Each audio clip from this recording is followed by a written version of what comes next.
प्रभु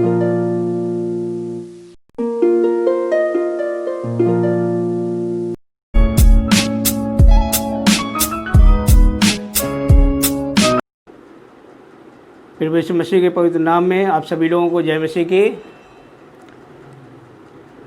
मेरे प्यारे मित्रों, हमें उम्मीद है कि परमेश्वर ने आप सभी लोगों को सुरक्षित रखा है अभी तक, और पूरे हफ्ते परमेश्वर ने हम सबको संभाला है, हम सबको अपने अनुग्रह में रखा है। इसके लिए हम परमेश्वर का धन्यवाद देते हैं, क्योंकि परमेश्वर हमारा बहुत महान परमेश्वर है और वो हर पल हमारा ख्याल रखता है, हर पल हमारे साथ रहता है।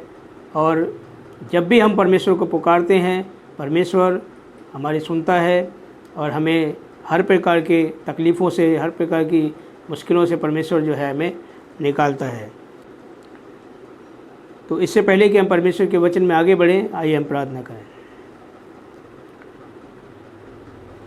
पवित्र परमेश्वर पिता, आपका धन्यवाद देते हैं प्रभु इस सुंदर समय के लिए जो आपने पिता परमेश्वर हम सबको दिया है। बहुत बहुत धन्यवाद देते हैं पिता परमेश्वर कि आपने पूरे हफ्ते प्रभु जी हम सबको संभाला है अपने अनुग्रह में प्रभु जी, हम सब पर बनाए रखा है पिता परमेश्वर। आपका धन्यवाद देते हैं प्रभु जी, और ये प्रार्थना करते हैं पिता परमेश्वर कि प्रभु जी हम सब के तमाम पापों को, तमाम बुराइयों को पिता परमेश्वर आप प्रभु जी दूर करें पिता परमेश्वर। और पूरे हफ्ते पिता परमेश्वर हमसे जो भी गलतियाँ, जो भी पाप पिता परमेश्वर हमसे जाने अनजाने में हुए हैं, उन्हें क्षमा करें पिता परमेश्वर। और प्रभु जी आपके वचन को पिता परमेश्वर हम समझ सके पिता परमेश्वर, ऐसी प्रभु जी हमें बुद्धि दें पिता परमेश्वर कि पिता परमेश्वर हम आपके वचन की गहराइयों को समझ सकें, आपकी मर्ज़ी को हम जान सकें। हे पिता परमेश्वर, आप पिता परमेश्वर मुझ पर प्रभु जी अपना अनुग्रह बनाए, मेरी ज़बान को छुएं और पाक साफ़ करें पिता परमेश्वर कि प्रभु जी बोलने वाला मैं नहीं, परंतु पिता परमेश्वर आपका वचन पिता परमेश्वर, आपकी आत्मा प्रभु जी हमसे बातचीत करे। और पिता परमेश्वर हम प्रभु जी आपके वचन की गहराइयों को, आपकी मर्ज़ी को पिता परमेश्वर हम जान सकें। यीशु मसीह के नाम से प्रार्थना को सुनो कबूल कीजिए, आमीन। मेरे प्यारे मित्रों, आइए हम परमेश्वर के वचन को सुनेंगे। और मत्ती रचित सुसमाचार आप लोग मेरे साथ निकाल लीजिए, मत्ती रचित सुसमाचार और उसका 15 अध्याय और 32 आयत से लेकर 39 आयत तक। Book of gospel according to Saint Matthew chapter 15 and verses from 32 to 39। यहाँ पर प्रभु यीशु मसीह का वचन है, और प्रभु यीशु मसीह यहाँ पे हमें ये कहते हैं कि यीशु ने अपने चेलों को बुलाया और कहा, मुझे इस भीड़ पर तरस आता है। मेरे प्यारे मित्रों, प्रभु यीशु मसीह जब कभी भी उपदेश देते थे, जब कभी भी वो परमेश्वर के संदेश को, परमेश्वर की बातों को वो सुनाते थे, तो सुनने वालों की जो भीड़ थी वो बहुत ज़्यादा होती थी, और लोगों के अंदर इतना लगन था, लोगों के मन में इतना लगन था परमेश्वर के गुण बातों को सुनने के लिए, सीखने के लिए। जब प्रभु यीशु मसीह चलते थे तो भीड़ की भीड़ उनके पीछे चलती थी, और कई बार तो ऐसा भी होता था कि भीड़ की भीड़ उनके ऊपर गिरी पड़ती थी। इतनी ज़्यादा पब्लिक, इतनी ज़्यादा लोगों का जो हुजूम था वो प्रभु यीशु मसीह के साथ साथ चलता था। और ठीक प्रभु यीशु मसीह की जो उस समय प्रसिद्धि थी वो कुछ इसी प्रकार से थी कि जैसे कि किसी गली मोहल्ले में या किसी सड़कों पर जब कोई नेता की रैली निकलती है, जब रैली निकलती है तो कितनी भीड़ की भीड़ लोग इकट्ठे होते हैं। तो जो नेता के उनके कार्यकर्ता होते हैं वो तो होते ही हैं, लेकिन साथ ही साथ आम लोगों की भी भीड़ होती है, और वो एक झलक भर अपने नेता को वो देखना चाहते हैं। तो इसी प्रकार से यहाँ पर प्रभु यीशु मसीह के चाहने वालों की भी संख्या बहुत थी, और भीड़ की भीड़ उनके पीछे चलती थी, और भीड़ की भीड़ उनको सुनती भी थी। तो प्रभु यीशु मसीह जब एक जगह पर उपदेश दे रहे हैं और परमेश्वर के वचन को वो सुना रहे हैं, तो जब परमेश्वर के वचन को सुना रहे हैं तो प्रभु यीशु मसीह का वचन को सुनाने का तरीका बड़ा ही अनोखा था, बड़ा ही अद्भुत था। और लोग बड़े ध्यान से सुनते थे परमेश्वर की बातों को, और भीड़ कुछ इसलिए भी उनके साथ साथ चलती थी कि प्रभु यीशु मसीह बड़े दयालु स्वभाव के थे।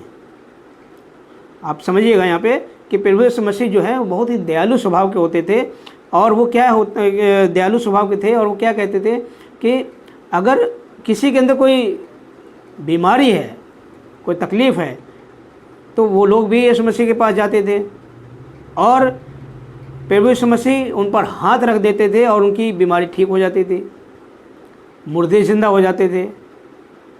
जन्म के अंधों की आंखें ठीक करी यीशु मसीह ने, लकवे के मारों को परमेश्वर ने ठीक किया। तो हम देखते हैं कि कुछ लोग इसलिए भी जाते थे कि यीशु मसीह जो है चलता फिरता अस्पताल थे। एक देखा जाए तो चलता फिरता वो अस्पताल थे कि लोग तमाम बीमारों को भी उनके पास लेके आते थे, और उपदेश तो सुनते ही थे, लेकिन साथ साथ उनको ये भी फ़ायदा होता था कि यीशु मसीह के पास जा रहे हैं, चंगे हो जाएंगे। और भीड़ की भीड़ इकट्ठी होती थी, चंगाई पाती थी, और लोगों के जो भी तकलीफ़ें होती थी वो दूर हो जाती थी। तो यहाँ पर देखते हैं कि यीशु मसीह ने अपने चेलों को बुलाया। यीशु मसीह के 12 चेले थे और वो साथ में रहते थे यीशु मसीह के, और प्रभु यीशु मसीह ने अपने चेलों को पास में बुलाया और क्या कहा, लिखा है कि मुझे इस भीड़ पर तरस आता है। यानी कि जो भीड़ थी, जो पब्लिक थी, जनता जो थी, प्रभु यीशु मसीह उन पर तरस खा रहे हैं। क्यों तरस खा रहे हैं? देखिए यहाँ पर लिखा है, क्योंकि वे 3 दिन से मेरे साथ हैं और उनके पास कुछ खाने को नहीं है। प्रभु यीशु मसीह को अपनी भीड़ पर तरस आ रहा है और उन्हें ध्यान है कि भीड़ जो है वो मेरे साथ कितने दिन से है? 3 दिन से। 3 दिन से भीड़ जो है यीशु मसीह के साथ है। एक तरीके से देखा जाए तो 3 दिन का कन्वेंशन चल रहा है। कन्वेंशन के दिनों में चर्चेस में जो है लगभग 3 दिन का कन्वेंशन होता है।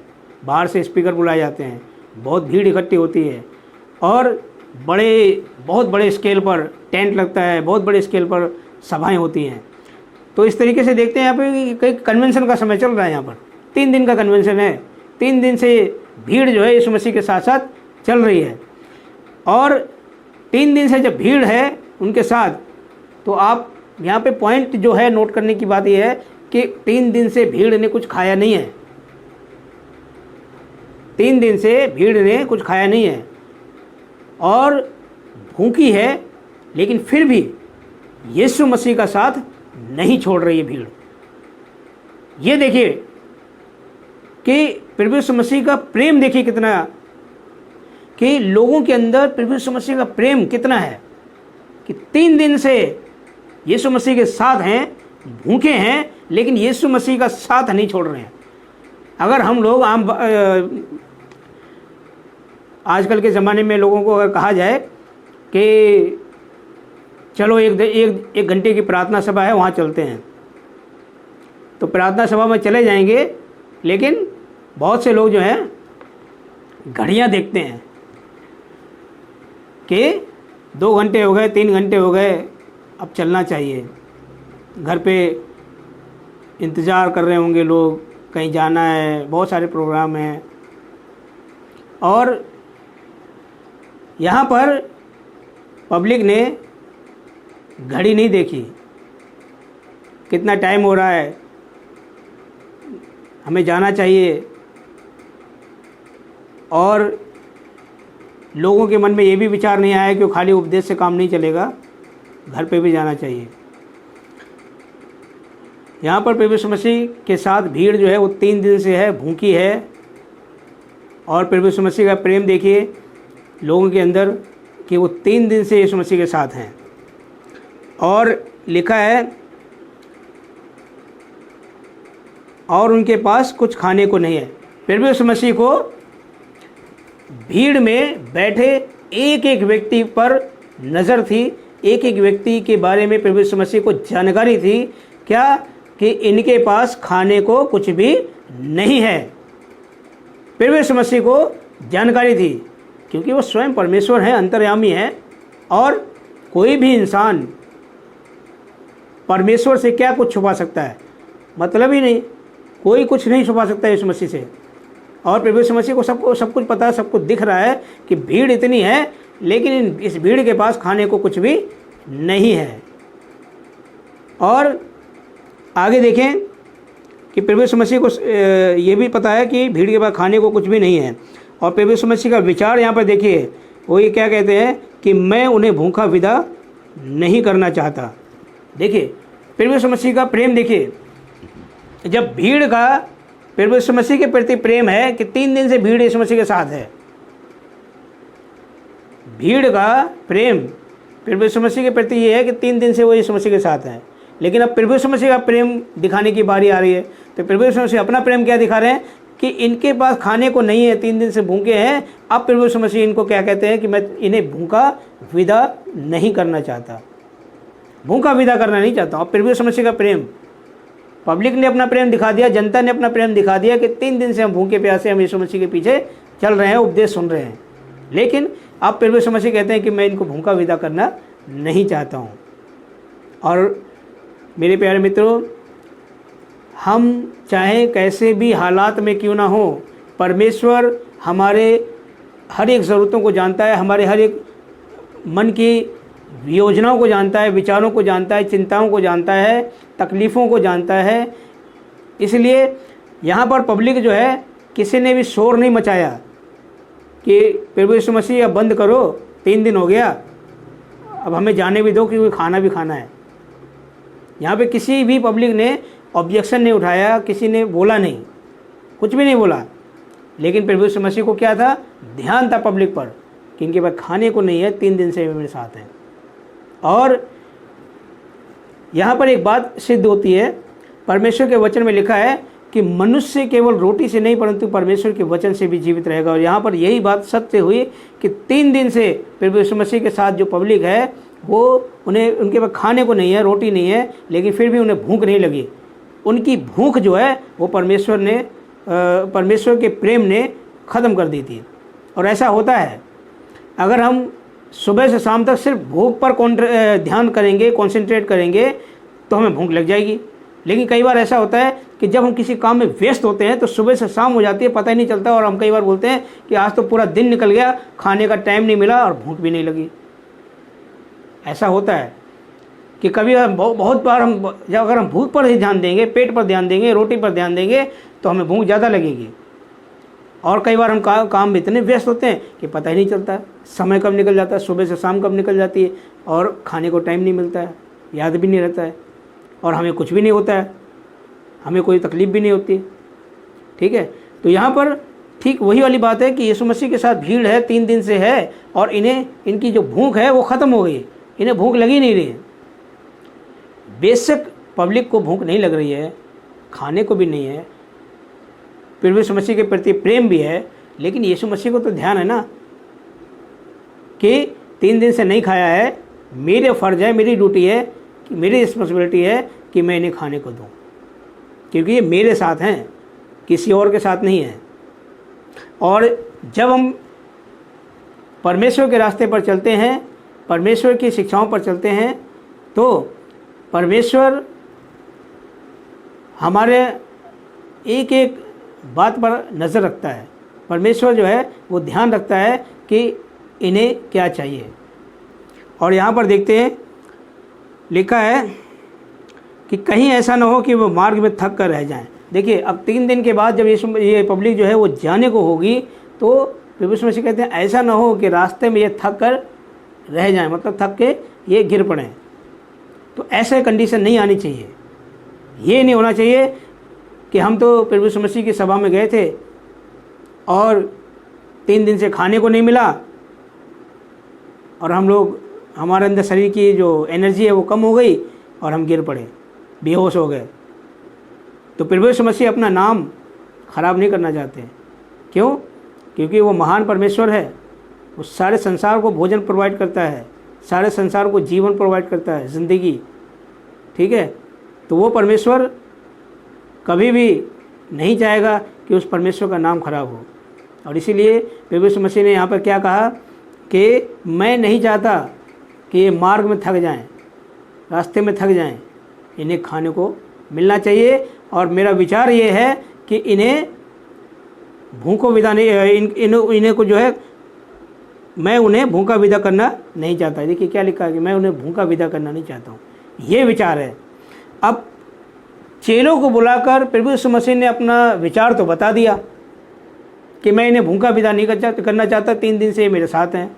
लेकिन समस्या यहाँ पर ये आ रही है कि चेले लोग जो हैं, अब वो कोई नौकरी तो कर नहीं रहे, ना कोई उनका बिजनेस है कि उनके पास पैसा आएगा, और 1-2 लोग हो तो खाना खिलाया भी जाए, कहीं से चलो कर भी दिया जाए इंतजाम।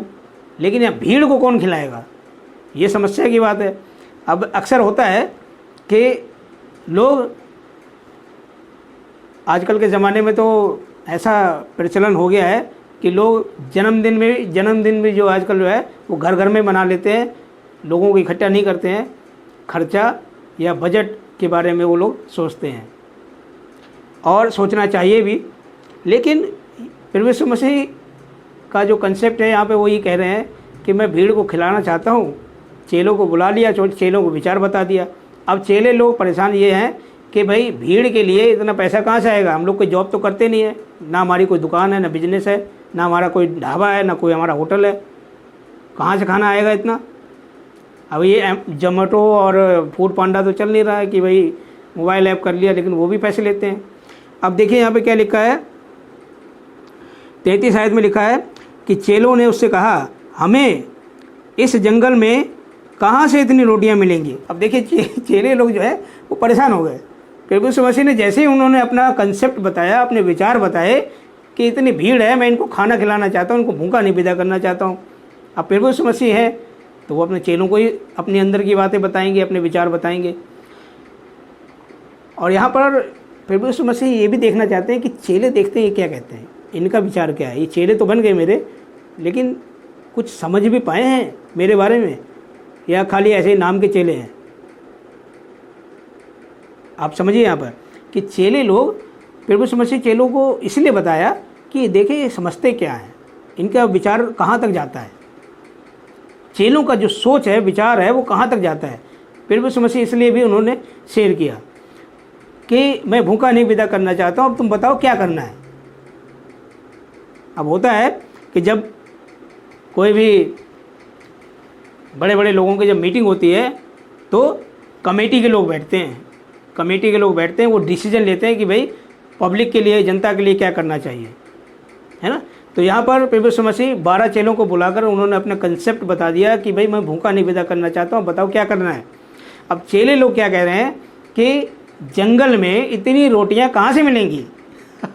देखिए यहाँ पर क्या लिखा है कि जंगल में इतनी रोटी कहाँ से मिलेगी।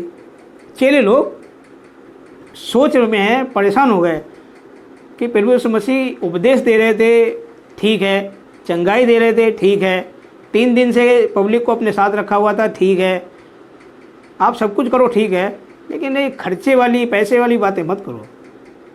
चेले ये कहना चाह रहे हैं कि खर्चे वाली बातें मत करो, क्योंकि प्रभु आप तो जानते हैं कि हम लोग नौकरी वोकरी तो करते नहीं हैं, पैसा कहाँ से आएगा, हमारे पास तो है ही नहीं कुछ धन, और जंगल में इतनी रोटियां कहाँ से आएंगी। अब 2-4 लोग हों तो चलो कुछ भी किया जाए इंतजाम, लेकिन भीड़, पब्लिक, इतनी लोगों को कैसे खिलाया जाए।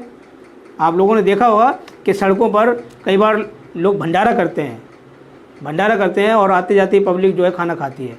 अब वो भंडारा जो है, पब्लिक तो खाना खा लेती है, लेकिन जो भंडारा करता है उसको बहुत अरेंजमेंट करना पड़ता है, और अरेंजमेंट से पहले उसको बजट बनाना पड़ता है, और वो लाखों का बजट बनता है तब जाकर, क्योंकि कंसेप्ट तो यही रहता है कि भंडारा कर रहे हैं तो भाई इतना बजट लगेगा, मतलब 1 लाख लगेगा, 2 लाख लगेगा, 3 लाख लगेगा, 5 लाख लगेगा, तो इस हिसाब से वो बजट बना के चलते हैं। कई बार लोग मिलजुल करके आपस में कंट्रीब्यूशन से, सहयोग से भंडारा करते हैं।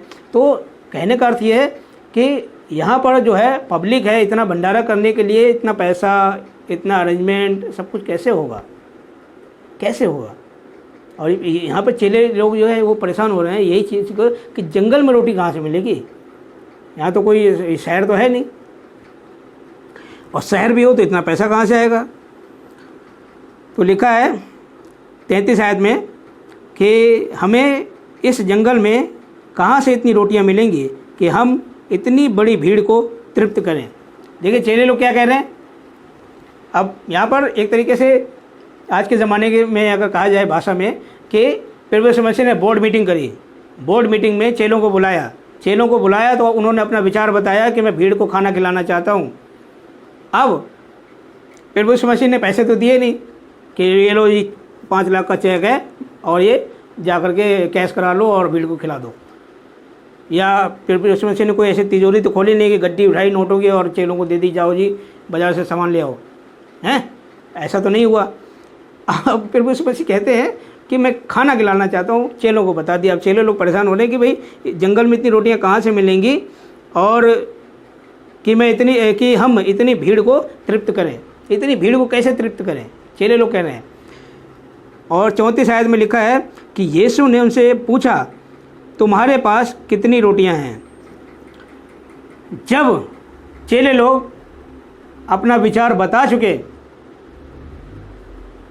और एक्चुअली में प्रभु यीशु मसीह का मकसद यही था कि वो चेलों की विचारधारा को समझना चाहते थे कि चेले तो ये बन गए मेरे, लेकिन ये मुझे समझे कितना है, मेरी शक्ति को कितना समझे हैं, मेरे पावर को कितना समझे हैं, मेरी सामर्थ्य को कितना समझे हैं। खाली नाम से नहीं होता है, नाम के चेले नहीं बनना है। विश्वास ये भी करना होगा कि तुम्हारे साथ में कौन है। हमें ये विश्वास करना होगा कि साथ में कौन है, और वो क्या है कि इसी प्रकार से हम देखते हैं कि हम लोग भी अपने जीवन में कि यीशु मसीह का नाम तो हमने ले लिया, लेकिन हमें ये भी तो ध्यान रखना चाहिए कि हमारे साथ में कौन है, यीशु मसीह है। और हर एक परिस्थिति में हमें ये ध्यान रखना है कि सांसारिक रूप से नहीं सोचना है, आत्मिक नज़रिए से सोचना है कि परमेश्वर सब कुछ कर सकता है। और प्रभु यीशु मसीह ने जब उनके विचारधारा को समझ लिया, जान लिया कि इनको जस्टिफाई कर लिया, समझ लिया क्या कि कंसेप्ट रखा चेलों के आगे, और चेलों ने ये जवाब दिया कि जंगल में रोटियां कहाँ से मिलेंगी, कैसे तृप्त करेंगे, तो वो समझ गए कि भाई ये लोग अभी भी मेरी शक्ति को, मेरी सामर्थ्य को समझ नहीं पाए हैं। ये साथ में ज़रूर हैं, चेले ज़रूर हैं मेरे नाम के, लेकिन ये मेरी शक्ति को, मेरी सामर्थ्य को समझ नहीं पाए हैं, और इसीलिए ये दुनियावी तरीके से जवाब दे रहे हैं कि जंगल में इतनी रोटियां कहाँ से लाएंगे। अगर ये मुझे समझते, मेरी पावर को, मेरी शक्ति को समझते, मेरी सामर्थ्य को समझते और ये जानते कि वो कौन है इनके साथ, तो वो जंगल में इतनी रोटियां वाला जो शब्द है ये वो नहीं बोलते। और यहाँ पर जब प्रभु यीशु मसीह ने जान लिया कि चेले लोगों का विचार ये है, इसका मतलब चेले लोग हार मान चुके थे, हाथ खड़े कर चुके थे, प्रभु हमारे पास तो कुछ भी नहीं है, जंगल में रोटियां कहाँ से आएंगी, और पैसे भी नहीं है, और सब कुछ कैसे होगा। दैट मीन्स कि प्रभु यीशु मसीह समझ गए कि इनके पास जानकारी जो है कुछ भी नहीं है, मेरे बारे में ये कुछ भी नहीं जानते हैं, मेरी शक्ति के बारे में नहीं जानते हैं। और इसी प्रकार से जब प्रभु यीशु मसीह ने जान लिया तो प्रभु यीशु मसीह ने फिर दूसरा सवाल ये किया कि तुम्हारे पास कितनी रोटियां हैं। देखिए लिखा है 34 आयत में, यीशु ने उनसे पूछा तुम्हारे पास कितनी रोटियां हैं, कितनी तुम्हारे पास रोटियां हैं। और यहाँ पर लिखा है प्रभु यीशु मसीह ने उनसे पूछा तुम्हारे पास कितनी रोटियां हैं। उन्होंने कहा 7 रोटी और थोड़ी सी छोटी मछलियाँ। देखिए लिखा है कि 7 रोटी हैं और थोड़ी सी मछलियाँ हैं। यहाँ पर प्रभु यीशु मसीह ने ये कह दिया कि अब उनको अपनी सामर्थ्य दिखाने का प्रभु यीशु मसीह को यहाँ पर मौका मिला, और वो ये दिखाना चाहते थे कि चेलों का विश्वास जो है वो जागृत हो, बढ़े, और वो समझ जाएं कि जब परमेश्वर स्वयं तुम्हारे साथ बैठा है, तुम्हारे साथ है, तो तुम्हें चिंता करने की क्या ज़रूरत है। और प्रभु यीशु मसीह कहते हैं कि तुम्हारे पास कितनी रोटियां हैं। लिखा है कि उन्होंने कहा कि 7 रोटी और थोड़ी सी मछलियां हैं।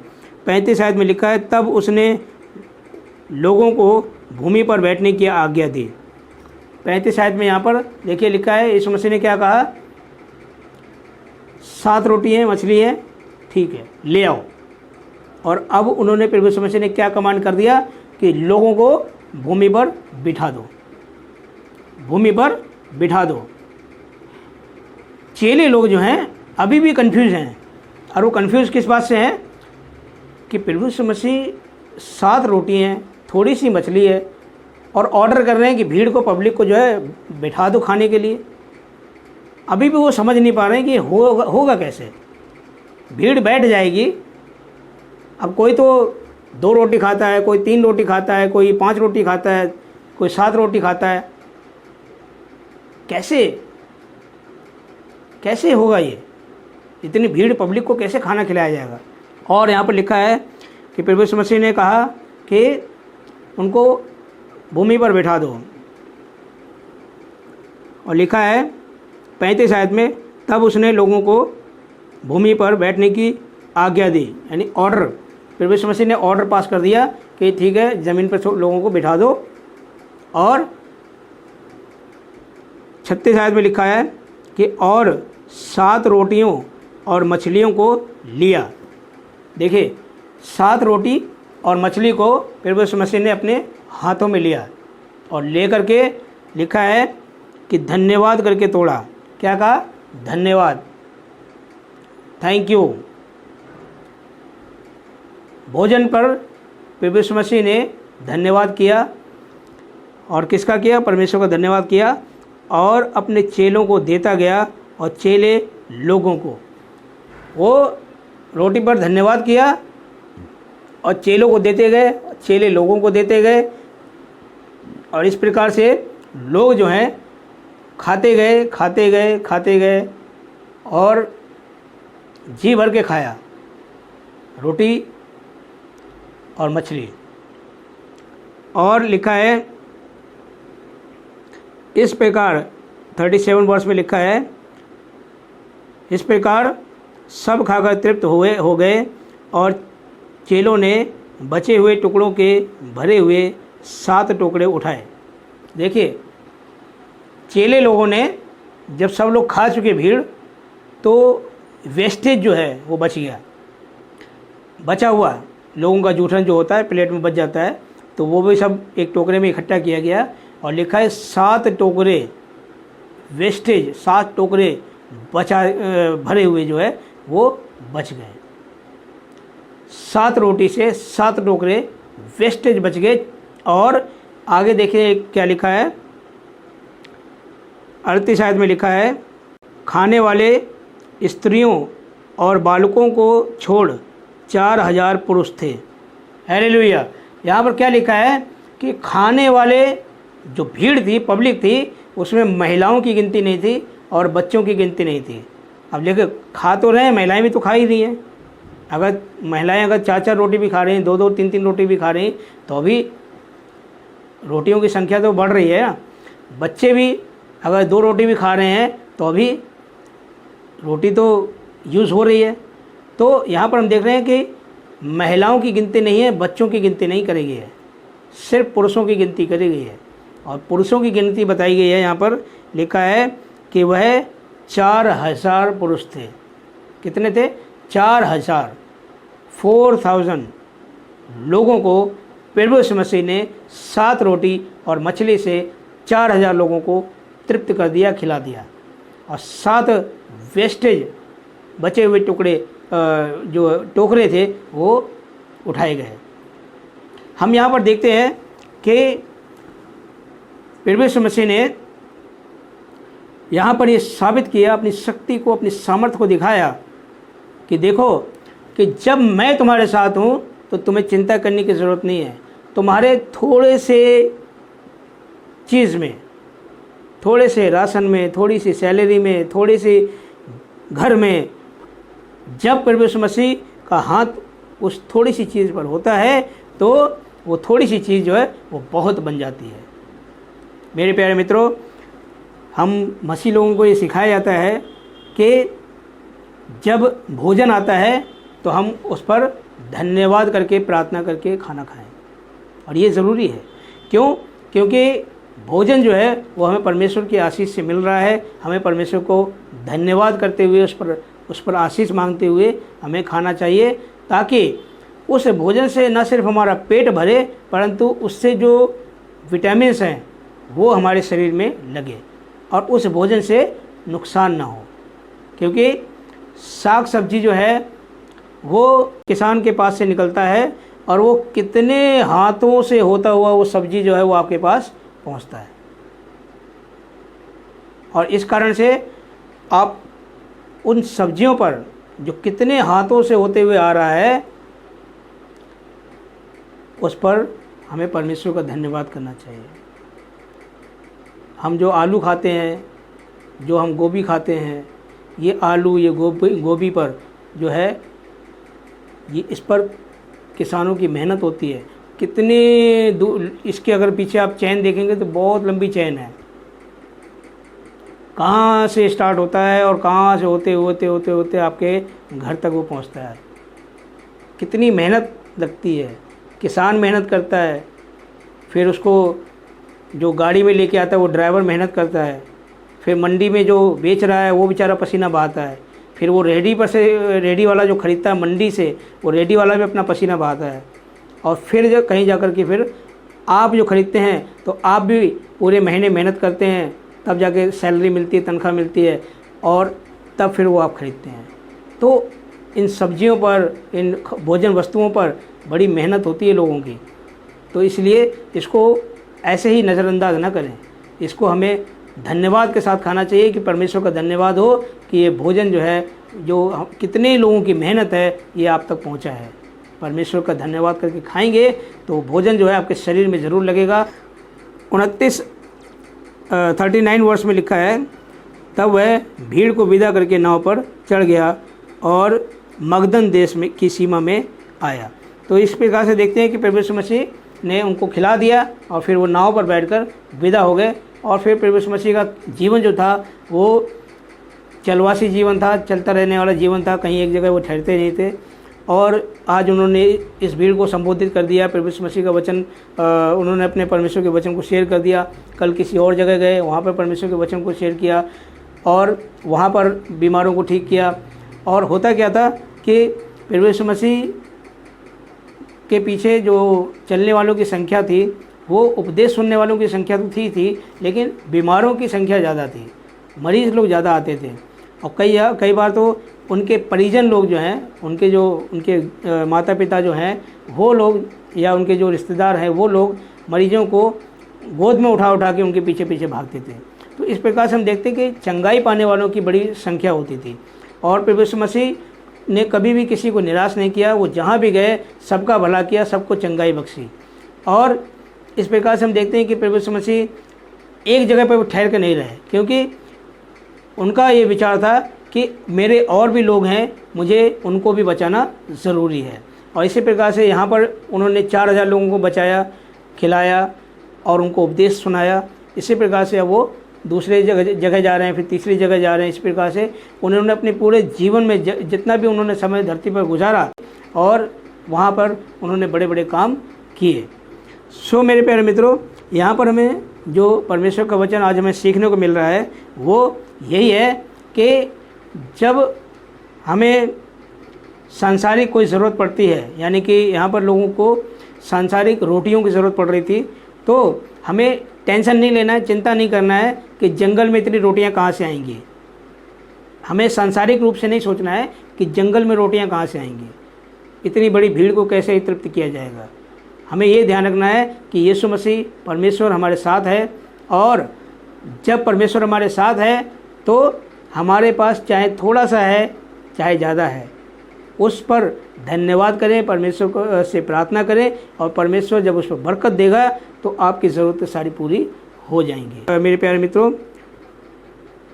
आज का परमेश्वर का वचन जो है हम यहीं पर समाप्त करते हैं, और अगले सप्ताह हम 10:30 बजे संडे को फिर मिलेंगे और परमेश्वर की और नई नई बातों को हम सीखेंगे, जानेंगे। तब तक आप सभी लोग सुरक्षित रहें और परमेश्वर के अनुग्रह में रहें, परमेश्वर के भय में रहें। आइए हम प्रभु की प्रार्थना एक साथ करेंगे। हे हमारे पिता, आप जो स्वर्ग में हैं, आपका नाम पवित्र माना जाए, आपका राज्य आए, आपकी इच्छा जैसे स्वर्ग में पूरी होती वैसे पृथ्वी पर भी हो। हमारी दिन भर की रोटी आज हमें दीजिए, जिस प्रकार से हम अपने अपराधियों को क्षमा करते हैं, प्रभु आप भी हमारे अपराधों को क्षमा करें। हमें परीक्षा में मत डालें, परंतु बुराई से बचाएं, कि राज्य, पराक्रम और महिमा अब और सर्वदा आप ही की हो। आमीन। परमेश्वर आप सबको बहुतायत से आशीष दे। God bless you.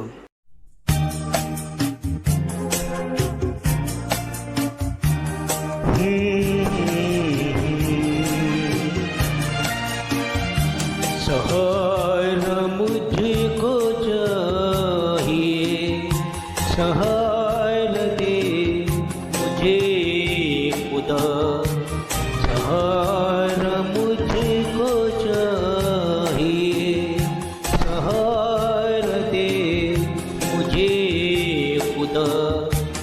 मुझे संभाल मैं गिरा, मुझे संभाल मैं गिरा, मुझे संभाल मैं गिरा, मुझे संभाल मैं गिरा।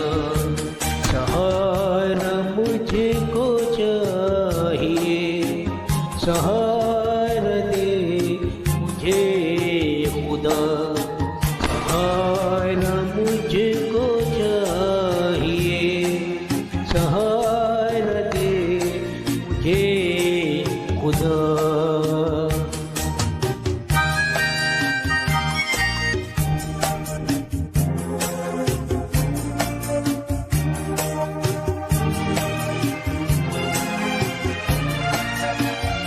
जहाँ के रास्तों पे मैं अकेले चल न पाऊंगा, जो चल न जाऊं भी अगर, फिसल के गिर मैं जाऊंगा।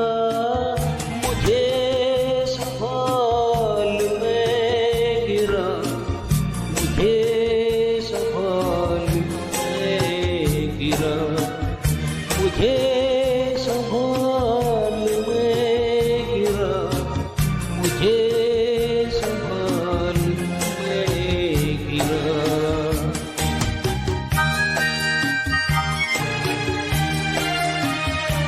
ये बोझ जो गुनाहों का मैं उठाए चल रहा, उठाएगा अगर कोई, वो तू ही है मेरे खुदा।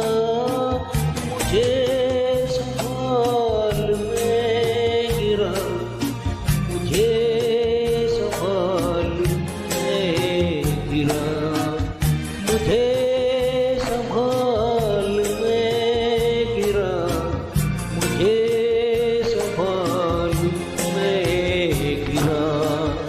सहारा मुझको चाहिए, सहारा